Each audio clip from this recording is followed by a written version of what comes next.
जब से कोरोना विश्व भर में आया, भारत में भी आया, तब से भारत ने सबसे अच्छी तरह से लड़ाई पूरे विश्व भर में लड़ी है।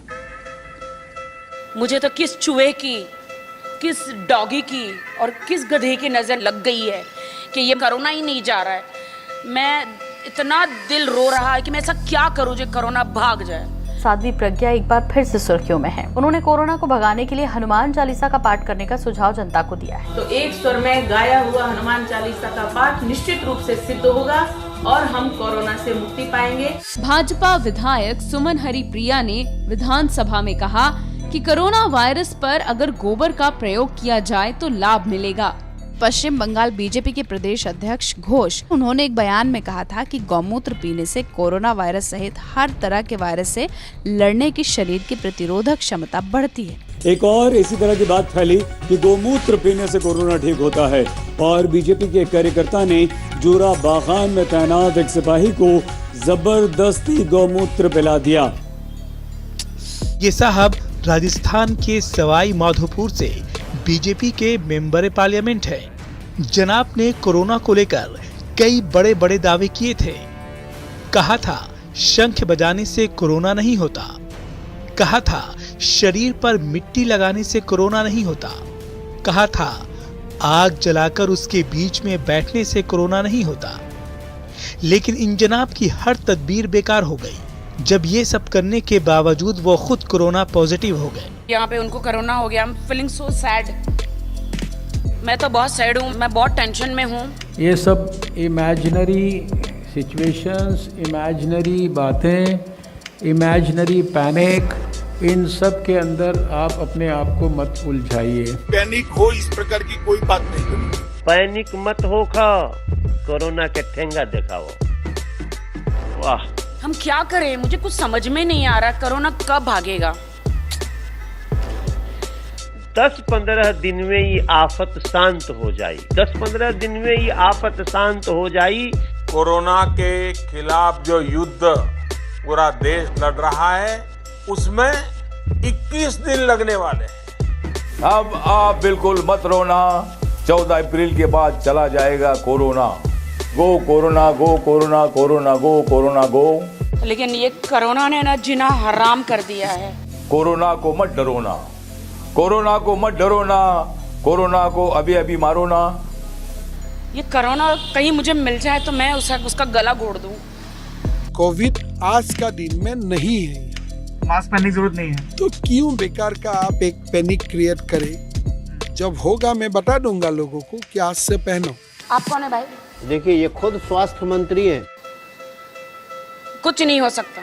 तो इंदौर से इस वक्त एक बड़ी खबर निकल के आ रही है जहां पर मंत्री नरोत्तम मिश्र का मास्क पर बयान है कि मैं कहीं नहीं पहनता मास्क। मैं सबको यहाँ पे पकड़ पकड़ के बोलती हूँ मास्क पहनने के लिए। मास्क है, पहले मास्क पहन। किसी कार्यक्रम में नहीं पहनता मैं, इसमें क्या होता है? क्यों विशेष कारण? नहीं पहनता नहीं हूँ मैं। मास्क लगा। तेरा चाचा है कोरोना, मामा काका है, पड़ोसी है जो तुझे नहीं होगा। One nation, no mask. You get my point? ना। दोस्तों एक बात सुनो, थोड़ा सा आप पीछे तो हटो। ये बुम, थोड़ा सा पीछे हटो। सोशल डिस्टेंस थोड़ा सा प्लीज आप रखिए। देखिए, जो भीड़ दिखाई पड़ती है हर जगह पे, इतनी प्रचंड मात्रा में भीड़ दिखाई पड़ती है, पीछे दिखाओ भैया। आप आपकी चैनल को विजुअल दिखाकर बताइए। सोशल डिस्टेंसिंग हो रही है यहाँ पे? नहीं हो रही है। क्यों नहीं हो रही? कोरोना सब भाग गया है नरेंद्र मोदी के सवाल दे कर करके। अच्छा, मैं आज आपको एक शिकायत करना चाहता हूं। करूं? आपके खिलाफ है शिकायत, करूं? बुरा तो नहीं मानोगे ना? लेकिन मेरी शिकायत जरा देखिए। आज चारों तरफ मैंने ऐसी सभा पहली बार देखी है, पहली बार देखी है। अब बताइए मेरी शिकायत मीठी है कि कड़वी है? जब 2020 में कोरोना हुआ तो हम लोगों ने ये सोचा ही नहीं कि डिस्टेंस की कितनी ज़रूरत है। हमने फिर लापरवाही करी, हमने समाज के हमने चुनाव किए। हम क्या चुनाव कर रहे हैं हम क्या हम गंगा स्नान कर रहे हैं? ये सारे कारण भी तो हम एक तरफ कह रहे हैं कि डिस्टेंस होना चाहिए, दूसरी तरफ हम चुनाव कर रहे हैं। अरे जब देश में हम अच्छे होंगे तो चुनाव भी होंगे, हम नहीं होंगे ये शमशान बन जाएगी, तो कौन चुनाव का फायदा लेगा? जब हमें पता था, गवर्नमेंट को पता था कि हाँ ये महामारी है, तो हम उस पर क्यों नहीं ध्यान दिए? गवर्नमेंट आज रैली कर रही है, सब अपने अपने राजनीतियाँ कर रही हैं, लेकिन यहाँ पे एक्चुअल लोग तो मर रहे हैं ना, उससे तो कुछ नहीं हुआ ना, वो तो मर रहा है, वो तो जा रहा है अपने जान से। लेकिन मैं ये दर्द को महसूस कर रही हूँ, मैं अपने लोगों को देख रही हूँ कि वो मर रहे हैं, ऑक्सीजन नहीं है। वाकई देखिए, ऑक्सीजन की किल्लत का अगर किसी ने पॉलिटिकल रोना धोना है तो मैं इसको रोक नहीं सकता। सिचुएशन बहुत खराब है, ऑक्सीजन सिलेंडर्स नहीं है लोगों के पास, एक एक सिलेंडर पे 10-10 लोग हैं यहाँ पर। आपको समझ में आ रहा है? 1/10 एक सिलेंडर से 1/10 10 लोगों को जा रहा है। मेरे सामने कम से कम 7-8 मौतें तो बिना ऑक्सीजन के हुई हैं, कि ऑक्सीजन था ही नहीं, और डॉक्टर अपना काम ठीक कर रहे हैं। वो एक चैम्बर में से 6-6 लोगों को ऑक्सीजन दे रहे हैं ताकि सबकी जान बचे, और बेड खाली रूम भेज भी रहे हैं। पर सारी किल्लत यहाँ पे क्या है कि ऑक्सीजन की बहुत ज़्यादा कमी है। अपना खुद का ऑक्सीजन सिलेंडर लेके आया वो मैं। दवाइयों की कीमत, आज मेरी बहन बता रही थी कि उसकी सास को कोरोना हो गया, इंजेक्शन नहीं मिल रहा था, 50,000 में 2 इंजेक्शन खरीदे। पर्याप्त मात्रा में हमारे पास इंजेक्शन है। और ये जो सामने कोविड का वार्ड बनाया गया है, इसमें सिर्फ एक इंजेक्शन देके छोड़ देते हैं। 3-3 दिन लोग वहाँ पे इंतजार करते हैं कि मैं वो कोविड के वार्ड में जाऊंगा, मेरा इलाज स्टार्ट होगा। 3-3 दिन किसी का इलाज स्टार्ट नहीं हो रहा है। क्योंकि आप सोशल मीडिया पर जितने लोगों को फोन कॉल आ रहे हैं, बस ये आ रहे हैं बेड नहीं मिल रहा है। बेड की भी कमी नहीं है, उपलब्ध पर्याप्त मात्रा में उपलब्ध है। कल रात को हम कम से कम 15-20 दिल्ली के हॉस्पिटल में घूमे, कहीं एडमिट नहीं करा। सारा पैनिक है, कहीं पर और जगह है नहीं। प्राइवेट हॉस्पिटल जाओ तो 2-2 लाख रुपए मांगते हैं, कौन देगा इतने पैसे? हम कहाँ जाएं अब पेशेंट को लेके?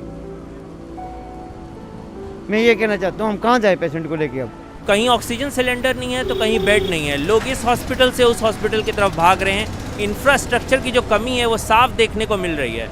आज इंफ्रास्ट्रक्चर की बहुत कमी नहीं महसूस होती। टोटल चीज कोलैप्स हो चुकी है सर। और देश के प्रधानमंत्री ने कोई भी पहलू ऐसा नहीं छोड़ा है जिससे इस जंग में कोई भी जगह हारने की रह जाए। क्यों चुनाव कराए, क्यों गंगा स्नान कराए? ये तो मैं सरकार से भी इस बात पे, मुझे चाहे कोई भाजपा की प्रवक्ता से निकाल दिया जाए, निकाल दें, मैं भाजपा में बाद हूँ, भाजपा की प्रवक्ता बाद में हूँ। मैं समाज की लड़की हूँ, समाज की महिला हूँ, समाज की नागरिक हूँ। दीदी, ओ दीदी,